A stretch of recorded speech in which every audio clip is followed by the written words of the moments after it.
Hey everybody, welcome back to the JD Show. I'm your host, James. I am with Natalie today. Natalie, would you like to introduce yourself? Hi, I'm Natalie. I live in San Diego and I am a part-time model. Awesome. How long have you been modeling? I've been modeling on and off since high school. I originally grew up in Washington State, so kind of just did that for a couple of years and then fell off when I went to college. And I'd say about a year and a half ago, I kind of took it up, and this year I'm really going to hit the ground running and kind of take off. Oh, very cool. So you've been in San Diego for pretty much right after high school, or? Yeah, right after high school in 2017. So Okay. I've been here for a really long time now. Nice. Just out on your own, just decided to full send it? I went to San Diego State. So okay, college girl. yeah, college girl. Went to San Diego State, loved San Diego, and now I just can't seem to get away from San Diego. Okay, So, and you have a degree, I take it? yeah, in biochem. So In biochem. All right, interesting. little different from modeling. Yeah, what did you end up doing with that degree? I went into medical device sales, but like capital device. So think aesthetics, like cosmetics and stuff like that. I was working for a company called Natalies, and it's like a microcoring company, but I was unfortunately laid off in November of last year. So.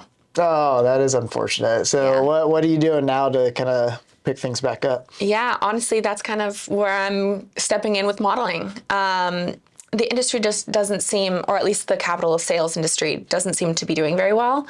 So I'm taking a little bit of time off, going to really pursue modeling this year and just see where I'm at the end of the year. Cool. Well, you're tall, beautiful, so it should be relatively easy out here in California. How tall are you, by the way? I'm 5'10", almost 5'11". Okay, yeah, that's tall. These things. The I'm average 6 male foot. height in America is 5'7", so Yeah. you got it Yeah. going for you.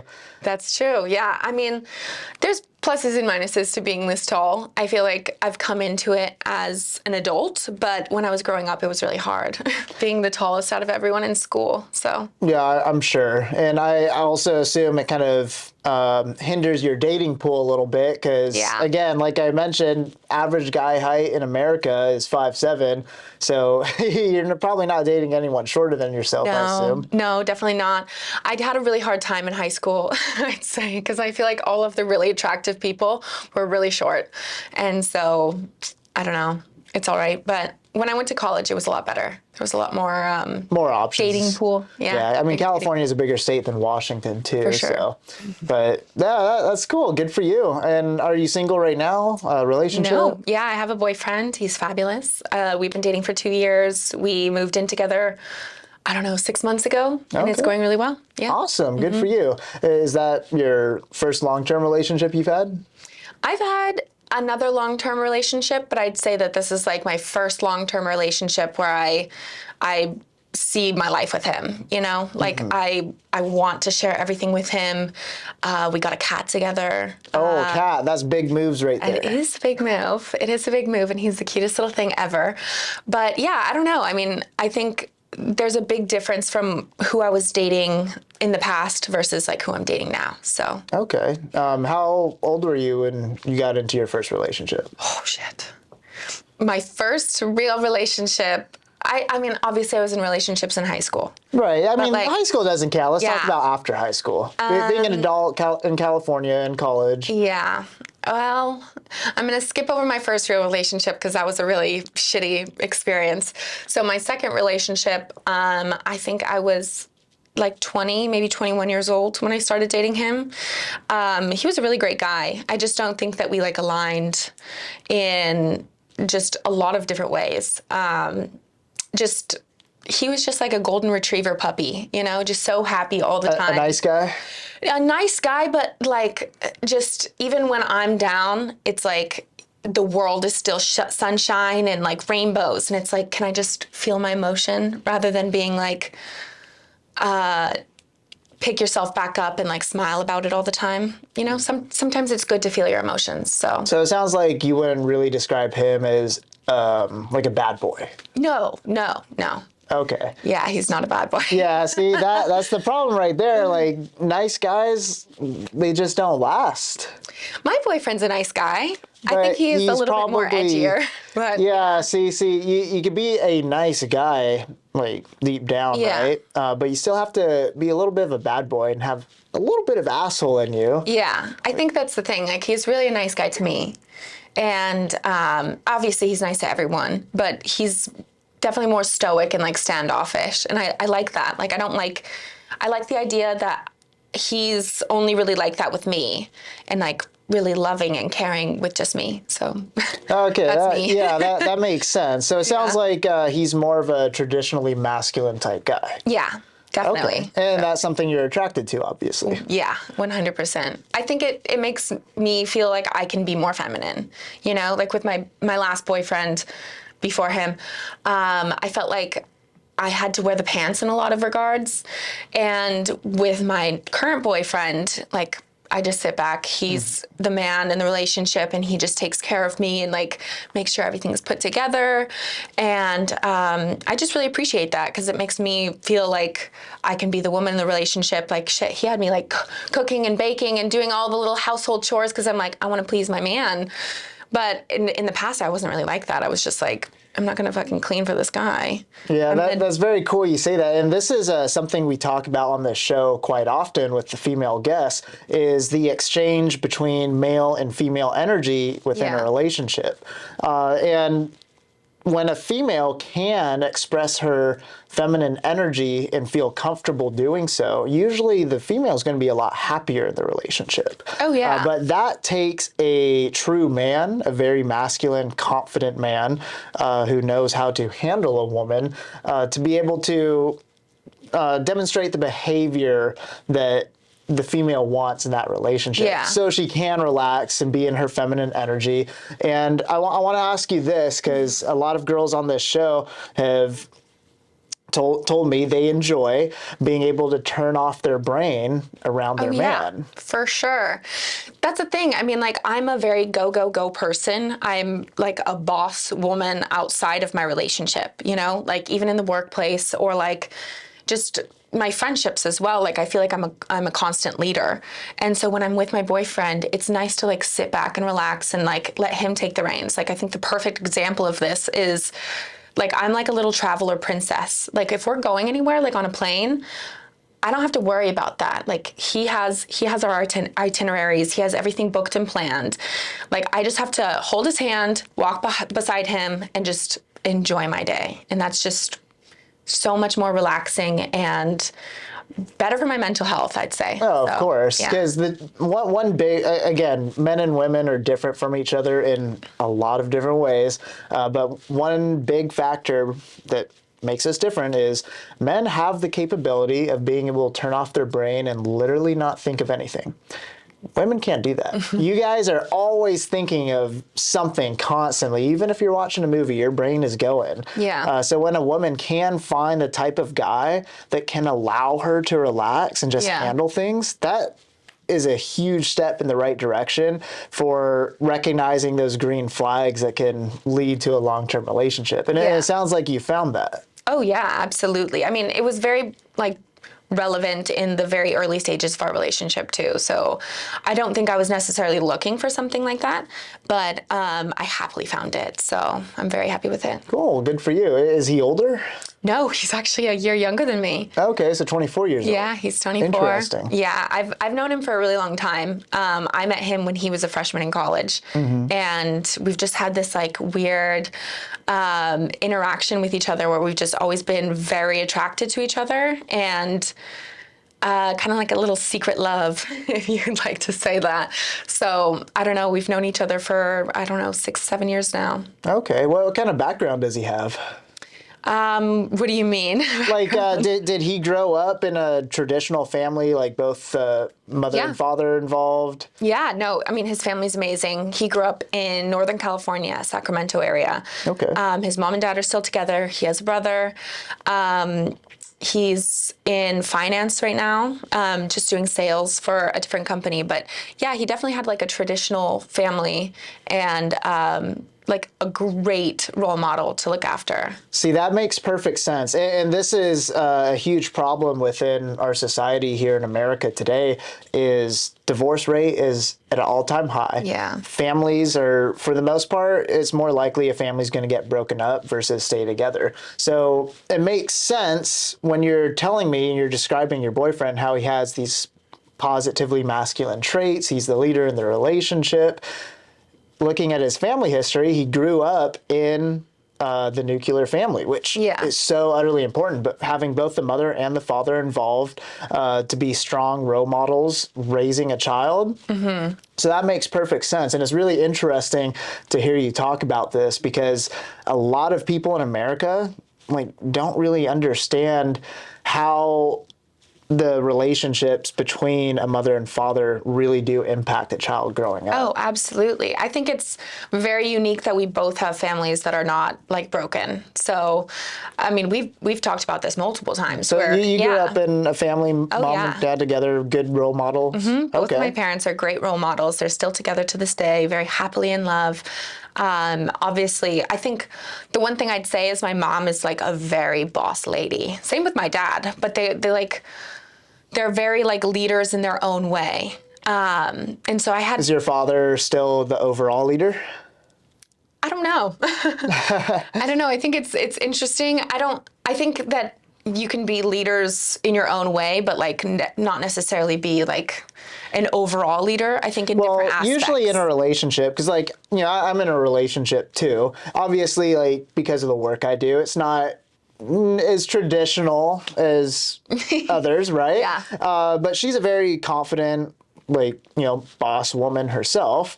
But when it comes to final decision making, that's me. It falls on my head. Yeah. So that's what I'm trying to pick from you is like, I don't know. Mom's definitely a leader. Father's definitely a leader. But when it comes to, I guess, like, say a safety decision for the family, who's going to have the final say, mom or dad? That's hard.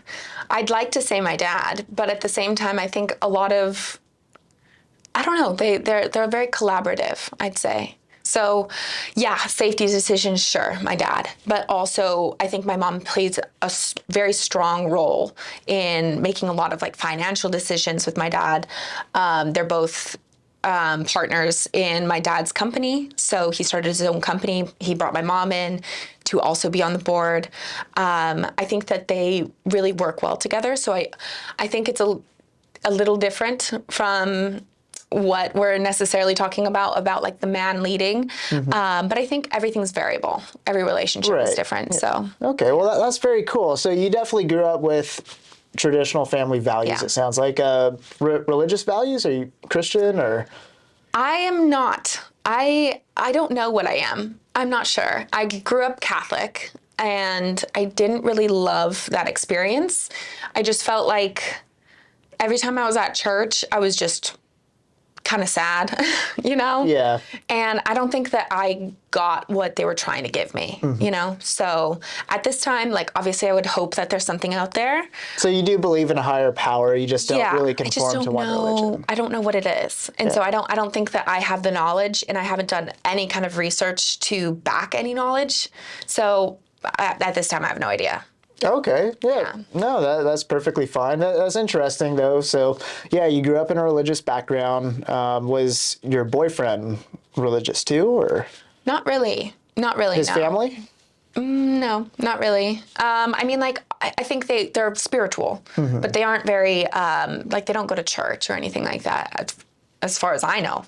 But Okay. Yeah. And what are your views on hookup culture? Interesting. I kind of hate hookup culture. I think obviously everyone falls prey to it when we're young, and especially like my generation, especially. I feel like they hook up a lot, and yeah. Well, ever since the sexual revolution in, you know, the 1960s, you've kind of seen this gradual sway to very open sexuality for both men and women. Yeah. And in today's society, it's especially pressuring on young women to almost like it's almost like a positive thing that society pushes on them, say, oh yeah, you need to go out and have sex, like feel free. Like, your body isn't a temple. It isn't sacred. Like, go and get that D, girl. Like, that's the thing that society's pushing. And in my opinion, I think that's a very negative thing, because then you're taking away from a lot of those traditional values that go into a family and into a strong relationship, like how you're describing it. Totally. I get what you're saying, but I think the whole overarching topic should be about, if you want to, you should do it. It's not about like, yeah, your body's a temple, but you can still hook up with people and still have your body be a temple. Like, I've hooked up with people and my body's still a temple, and it doesn't make me like less of a partner now that I'm in a long-term relationship because I have hooked up with people.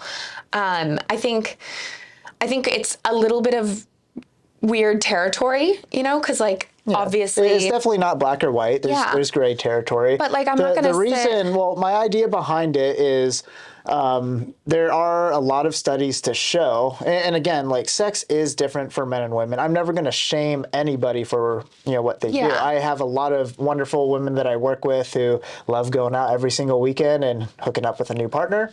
Nothing against them whatsoever. Yeah. But when it comes to being able to have a solid long-term relationship, there is a really interesting study that shows, when a woman in particular has a body count starting at, I think it's getting past 6. So 6 is like the threshold where if you sleep with more than 6 people, your chances for a successful marriage automatically drops down to 20%. And obviously there's exceptions to every rule, right? But that's kind of like what the stats are showing. So it makes you step back and think like, in society, we're seeing a major breakdown in the nuclear family. Divorce rate is at a all-time high. For some reason, society is pushing women in particular to go out and be more free. It's like, is this, it could be a conspiracy from the government to destroy society, or there's so many different ideas behind it. But you being in a healthy, happy relationship, like, what do you think would take for, your average person to, find what you have? Well, I mean, I think it's hard to find what I have. I think that's the point. It's something that you work for. You find someone that you're really compatible with, and you cling on to them. You're like, hold on to them with all you can. But again, like, the whole goal in being in a relationship isn't finding that person. It's carrying that relationship and prolonging it for as long as you can. So I think that, both parties have to be willing and wanting to. So if you're hooking up all the time, you're not going to be looking for your Mr. Right, or Mrs. Right. So I think it's just all about mindset. But going back to like what you're talking about with like marriages failing way more now, I think that's a lot of people are waking up and like saying, I'm not okay with how my husband or my wife is treating me. I'm not going to settle for some half-assed love. So I don't necessarily know if it's from hookup culture. And I mean, we'll see, because I feel like our generation is really the generation to really study, because our generation is the one who's sleeping around the most. But no, I don't think marriage. Well, hookup culture alone isn't the sole reason. Totally. There's a lot of other factors. And, I think a big factor also as well, this is, more of my feminine argument coming out, is men are really lacking in the masculine department. Oh, for sure. Men today are just, like, men are wearing dresses and not even identifying as, trans. They're not in the gym. They're not building themselves to be strong. Like, it's crazy to see just your average man these days, especially in the younger generations. There's just no masculinity whatsoever. And I think that almost breeds cowardice inside the male population. It breeds all these negative traits that you're talking about earlier that push you away from allowing you to be in your feminine energy. Yeah. Because men are so feminine. I think that's a huge problem as well. Yeah. Also, I think just as a society, just in general, I think that we're just kind of failing as a society. Yo, absolutely. Not necessarily just men being more feminine or women being more masculine. I just think that something along the line there, about 50, 60 years ago, something did not click. And we're here with, kids who are not motivated and young men and women who are sleeping around and not cultivating really good relationships, and people who don't really have goals. And I think a lot of it has to come from a lot of our technology. Look at how bad our kids are doing in school now since COVID. All they want to do is play video games or be on their phones and do stuff like that. Screen time is going way too crazy right now. So there's just far too many factors to take into consideration. There's many different rabbit holes to jump in and out.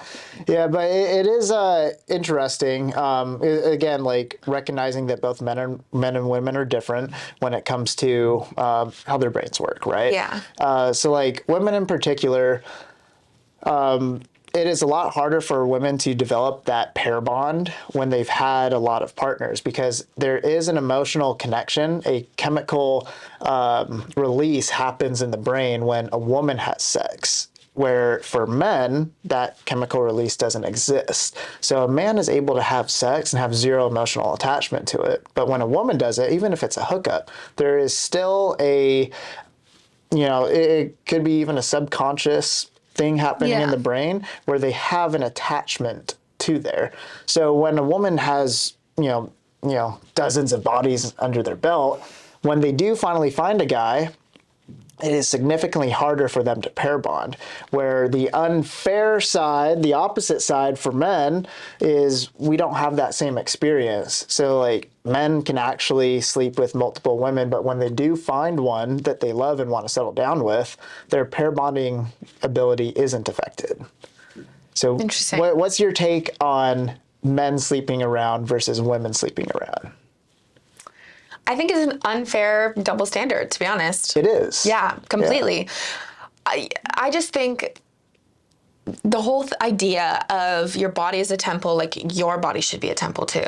You shouldn't be sleeping with a million women just because you can, just because you aren't getting that chemical release from having sex with someone. I think that's how we came to the sexual revolution, that women can choose to do whatever they want. And if they want to sleep around, they can, or if they don't, then they don't. I think it's unfair to a lot of women. And I agree with you in a lot of ways.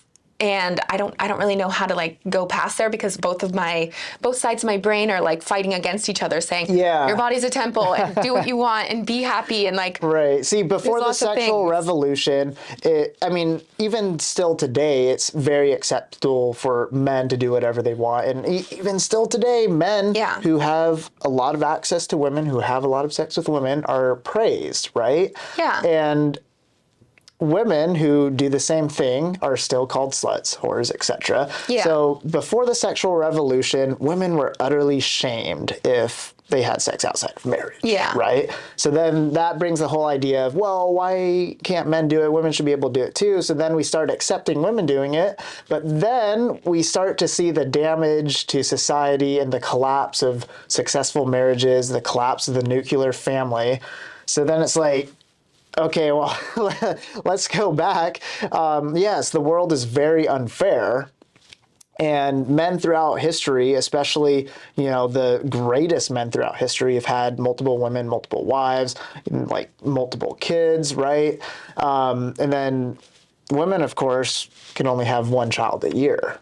So it's almost ingrained in our DNA for women to be more selective and hold back from having multiple partners, versus men, we're kind of more biologically designed to go have multiple partners.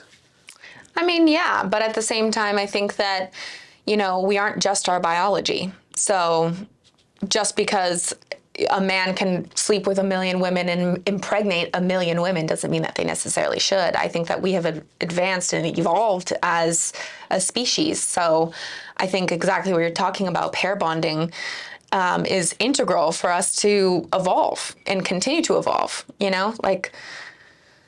Again, we weren't really having pair bonding when we were cavemen, or when we were, even in the ancient days. So well, it was more a survival thing back then, obviously. Totally. Men were off having war with other tribes, other nations, and women were at home raising the next generation of warriors to go off Absolutely. and fight and protect, right?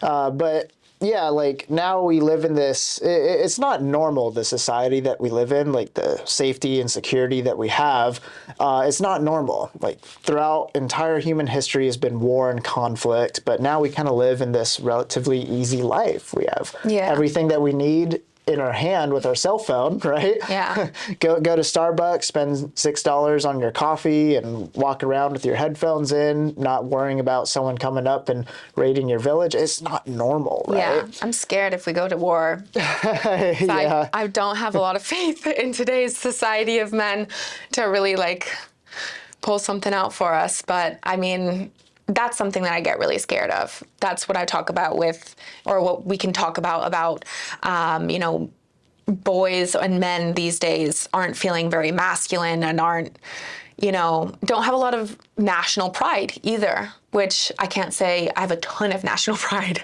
But Yeah, I think, neither do I. you know what I mean, though? I was in the military for 10 years, and yeah. I don't have that same pride whatsoever in our country. And that's it's not the scary. country's fault.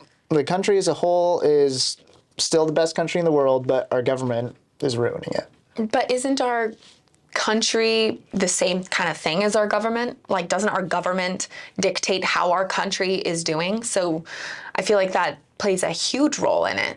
Well, the foundation of our country, the laws that were put into place, like the Constitution, like, you know, it wasn't perfect, and there's a lot of loopholes which our government's taken advantage of to be able to take our rights away. Our legal system is totally set up against us.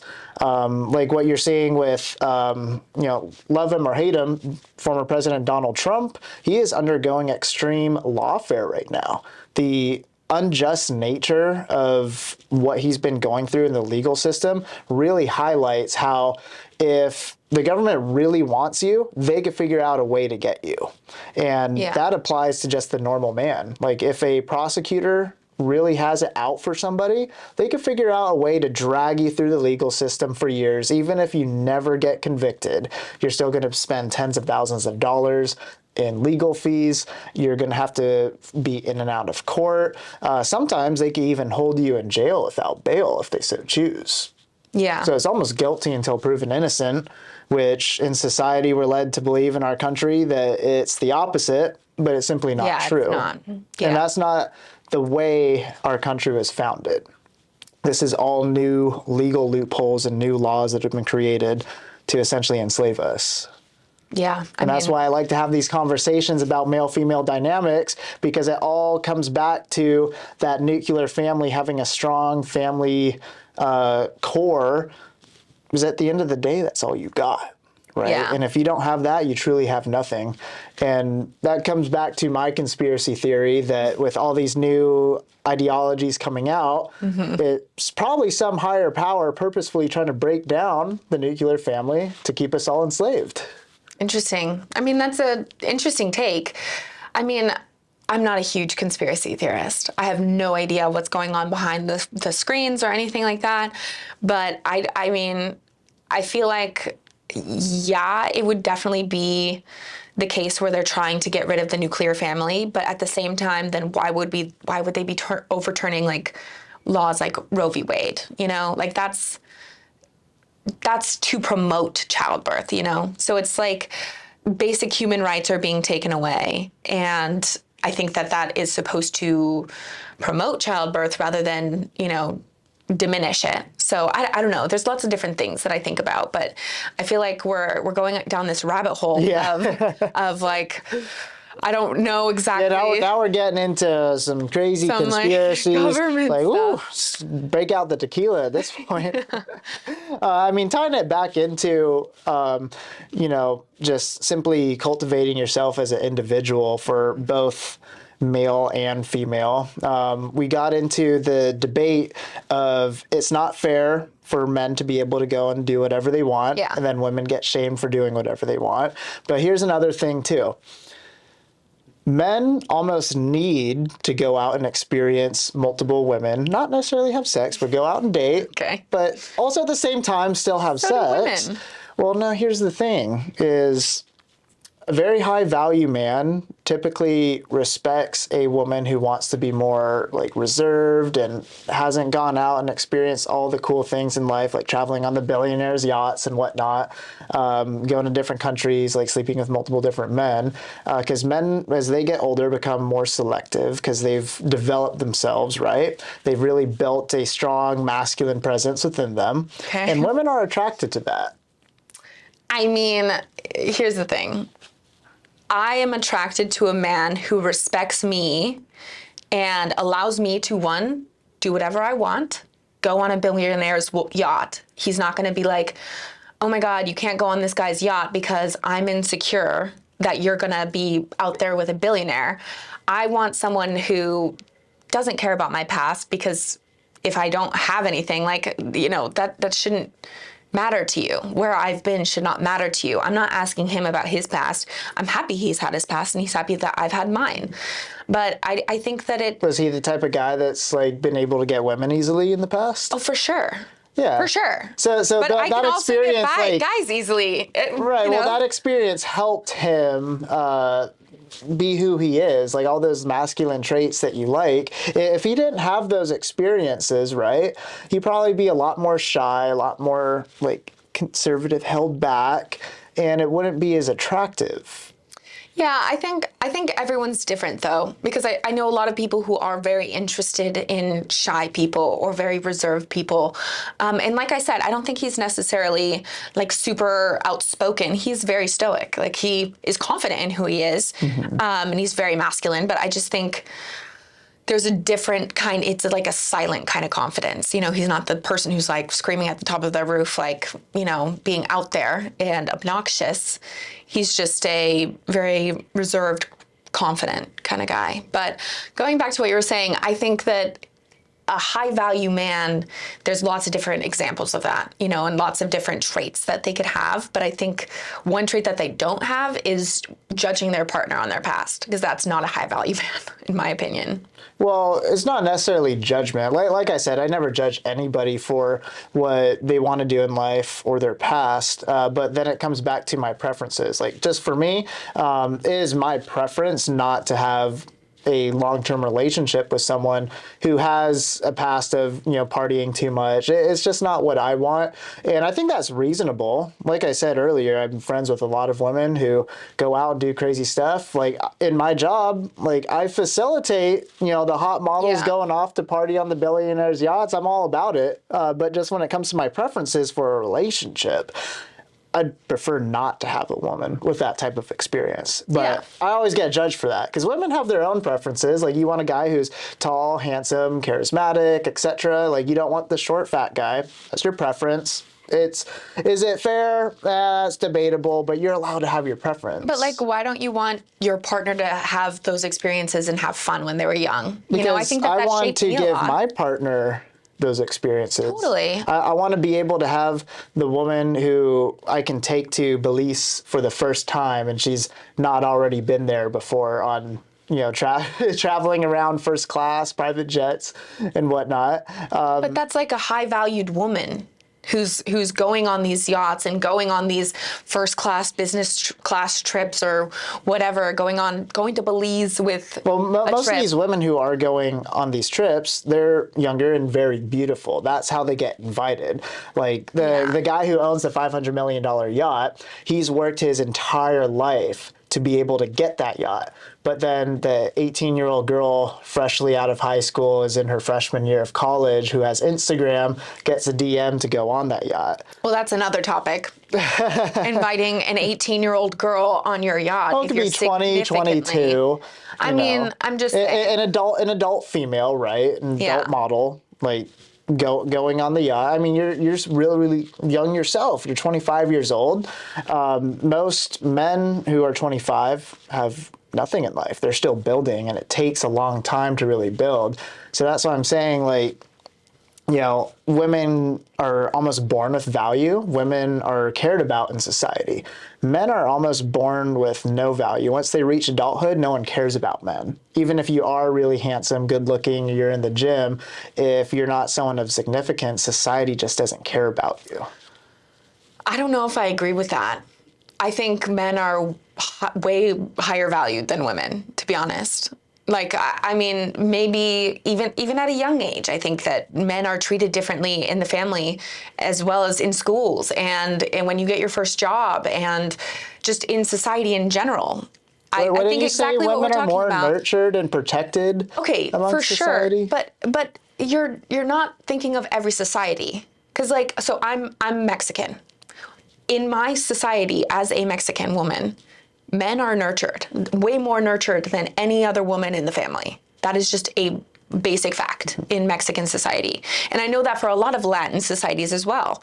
The women always coddle the little boys and love on their boys, and then their girls are sent off to go and do the household chores. They're not the ones right. getting Well, there's coddled. always different cultures in different Totally. societies. There's this one culture it's a small island nation over by Africa where like sex is their primary culture, right? Really weird society. But like both men and children actually, they breed them from like a young age, like 12 years old. Crazy. Yeah, it's utterly insane. So there's obviously going to be drastic differences in every society, right? Yeah. That's just an extreme example of some differences. But I'm focusing more on Western culture, particularly in America. I mean, but you have to understand how much of Western culture in America is also Mexican American culture, especially in San Diego.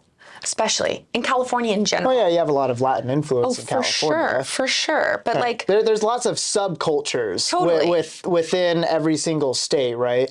But more so as a whole, typically speaking, in American culture, women are much more protected and loved and cared for at an early age, where men have more pressure on them to be able to go out, be successful, become somebody. Okay, I get the pressure part. I get that.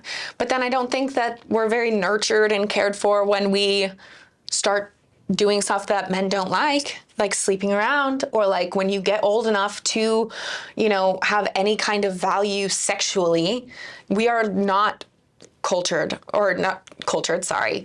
We are not taken care of or like cultivated. Are you into saying like when when a woman starts to sleep around, then society isn't seeing her the same? Even that, but like, I mean, shit, when I was 12 years old, I was immediately viewed differently from everyone in my family. Not necessarily my family, but like society in general. Just men in general. So I'm not View differently how, like... Sexually. I'm like a 12-year-old girl. Oh, like you're sexualized. Oh, for sure. For sure. So that's not very like coddling. That's not very loving. Yeah, sure, they wanted to love me because they're pedophiles, but they aren't like giving you that love, and it's not like society's giving you that support of saying, hey, that's wrong, or hey, that shouldn't be happening. All they're saying is, oh, that man or that little boy, he's going to be growing up to be a doctor, and she's going to grow up to be what? A nurse? Someone who's a step down from a doctor? They're not going to say, oh, she's going to be a doctor too. It's a completely different standard. Well, I'd say in modern times, like, I mean, you grew up, so you're talking about maybe like 10 years ago. Even still, like 10 years ago, we're kind of pushing women to be on the same page as males in the workplace. But we're still not. How so? I mean, we're still getting paid less than men on the dollar.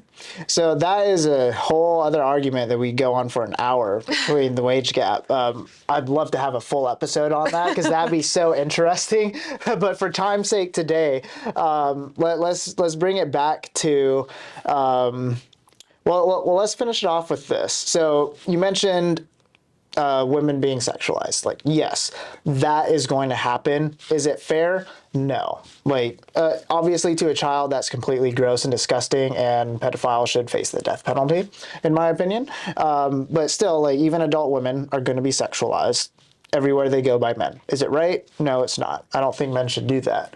But still, women have a little bit more privilege than men in the workplace because most workplaces are male dominant still. So when a woman comes in there, it's really easy to see. Usually a woman does get slightly better treatment than the other male employees because she's a minority in that workplace. And typically women do get promoted faster. Like, I was in the military for a decade, and every single female Marine that I knew was able to get promoted faster and was treated better. Do you think it's because that she was doing things above and beyond because she's already at a disadvantage knowing that she is a woman and she's, of a minority? So I've actually only met one female Marine who was truly above standard, even amongst male Marines. And everything that she earned, she 100% earned, and she wasn't coddled in any way, shape, or form. This was actually the first female reconnaissance Marine. So that's like a special operations group within the Marine Corps. And yeah, she was hardcore. Most male Marines can't hack that job. Like, that's what I did in the military, so I was one of the very few who did it. But even still, like, I myself, within that specialized community, would have been considered an average reconnaissance Marine. Like, not superhero level, not David Goggins style, just average. And that woman was still, like, below average as far as the way she was able to perform in her job duties amongst the other males. Like, still very special, but below average in that community. And she still, like, got earlier promotions and whatnot. Like, she earned it by all means, but I also do think simply because she was the only female around helped significantly too. Yeah. I think it's hard talking about an industry that is very heavily ingrained with like physical activity. Like, I think men and women are very different physically. So I think there are things that men can do that, maybe women aren't as good at. And there are things that women can do that men aren't as good at. So I don't know if I can really touch on like military, because I think there's a lot of variables in there. There's like a million things that I could not do. I could not make it in the military. I just can't. So I have no idea about that experience, but like, in an office, like, it's different. Let me ask your opinion on this, because in my opinion, I think the single most beautiful and wonderful thing that a woman can do, and again, this is something that is no longer like encouraged in our society, but I think that thing is having children. What's your question? do you think that that's something that should be valued again? I think if it's... Because right now it's not really valued. Like, women are being encouraged to step up in the workplace, like become, boss ladies, right? But then we're talking about feminine and masculine energy. When you're in the workplace as a woman, you're having to really step up and become a leader. You're expressing more masculine energy, right? Yeah. You're probably going to be less happy at home having to deal with that. Like, wouldn't you rather be able to do the most beautiful thing that could happen to you as a woman and be able to be a wife and have children and let a man deal with all the BS in the world? I think everyone's different. I think one example, perfect example, my mom. My mom is a boss lady. I mean, she is now CFO COO of some company, Savion Energy.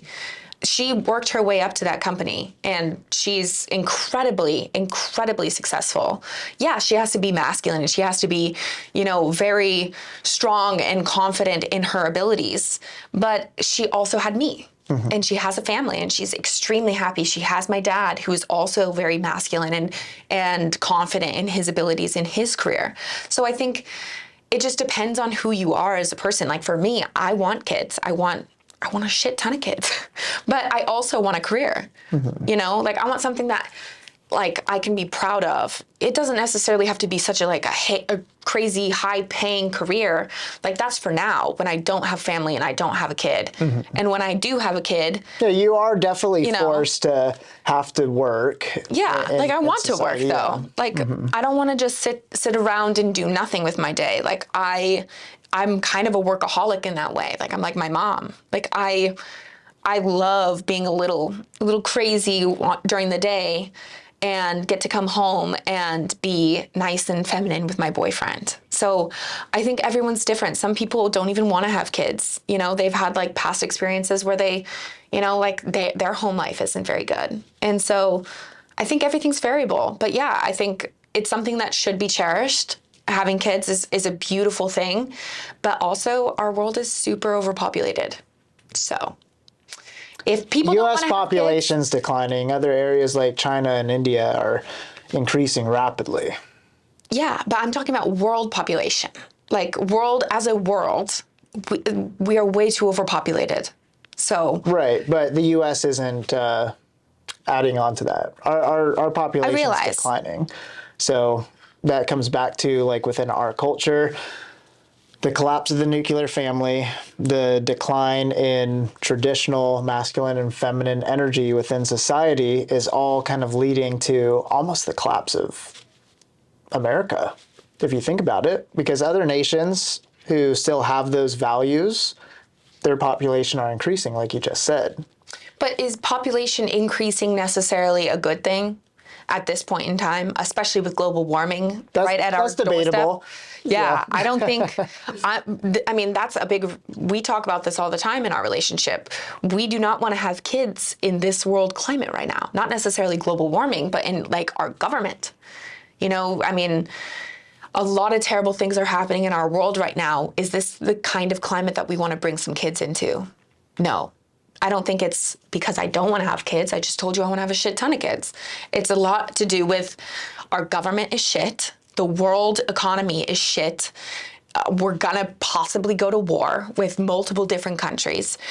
It's just not, it's not a good time. I think a lot of the reason why our population is declining is because a lot of people are really unhappy.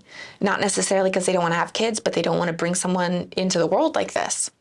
So, well, I disagree with a lot of things you had to say.